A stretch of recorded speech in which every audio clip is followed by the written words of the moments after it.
કે હવે આ સમય પાકી ગયો છે. આપણે આપણા ગામમાંથી વિસ્તારમાંથી આગેવાનોને ચૂંટીને મોકલી, પછી જ્યારે આપણે એની જરૂર હોય તો મને એવું બતાવો કે અત્યારે આપણે ચૂંટેલા આગેવાનો હોય એ આપણા હક માટે કોઈ આગળ આવે એવું તમને લાગે છે?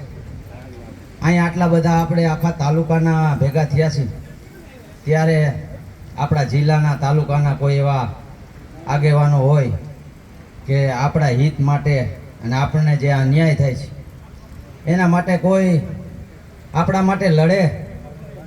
અત્યારે જે અહીંયા ઘણા ખરા છે ને એ કોઈ એવા પદ ઉપર નથી, એવા જ અહીંયા ભેગા થયા છે.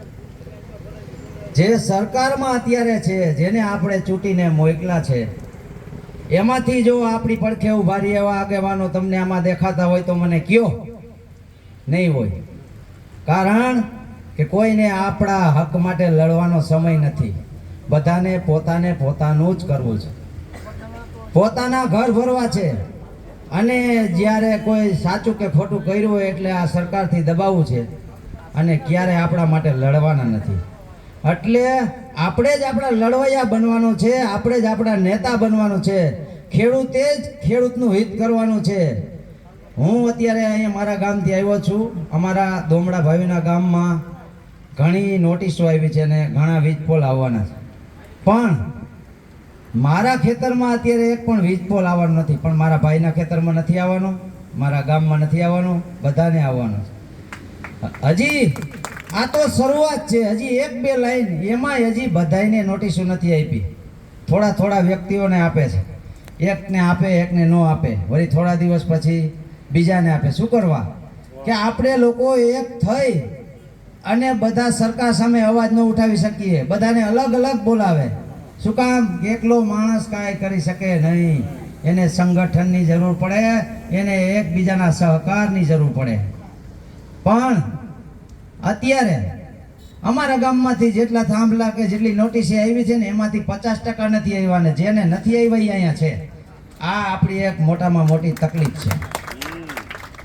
બધાયને કામ છે અને કામ કરતા કાંઈ કામ નથી. ઓટે નવરા હાવ ચોવટ કરે છે એવા જાજા છે, પણ આ પક્ષની ગુલામી મૂકી શકતા નથી.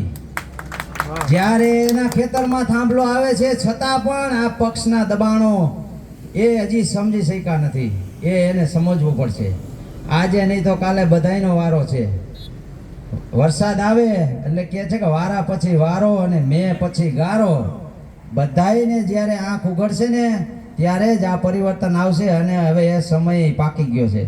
આપણે અહીંયા બેઠા છીએ અત્યારે, કોઈને ખબર નહીં હોય કે થાંભલા એટલે શું, આ લાઈનો એટલે શું. અને આપણે મોબાઈલમાં બેઠા જોતા હતા. સૌ પ્રથમ કચ્છમાં જ્યારે આ આંદોલન ઊભું થયું ત્યારે આપણને આ હાવ સામાન્ય લાગતું હતું. સમજવા જેવી વાત છે મને ખુદને કે આ શું એટલા બધા લોકો ભેગા થયા છે ને આ થાંભલા હાટું મગજમારી કરે છે.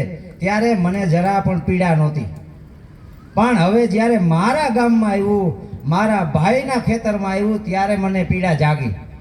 જો એ લોકો જ્યારે અહીંયા એ સંગઠન થયા, એ રસ્તા ઉપર ઉતર્યા અને એ રસ્તા બંધ કર્યા, તે દિવસે જો આપણને પીડા સમજાણી હોત તો અત્યારે અહીંયા માણસો હમાણા ન હોત. એમ અત્યારે જેને નોટિસો આવી છે અને જેને થાંભલા આવ્યા છે એને જ પીડા છે.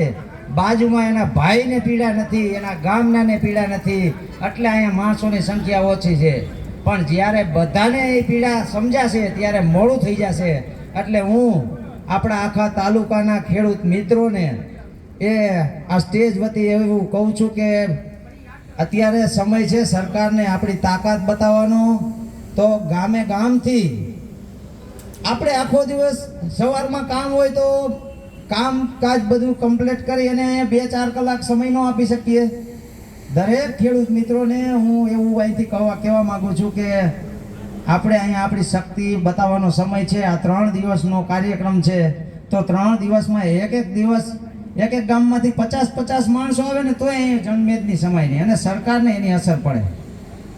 એટલે ખેડૂત છે ને એ જ્યારે હાવ આપણે કહીએ ને કે પાણી આવ્યા પહેલાં પાળ બાંધવી પડે, પછી પાળ બાંધવા જાય તો એમાં તકલીફ બહુ પડે અને કદાચ પાણી ન પણ રોકાય. એટલે હજી સમય છે. દરેક ખેડૂત મિત્રોને અહીંયા જે આવ્યા છે એ પોતાના ગામમાં જાય ત્યારે બધાને કહે કે આપણે જવું જરૂરી છે, સમય બહુ ઓછો છે. એટલે જેમ બને એમ બધા ખેડૂત મિત્રો અહીંયા આવે એવી મારે બધાને નમ્ર અપીલ છે. જય હિન્દ, જય ભારત.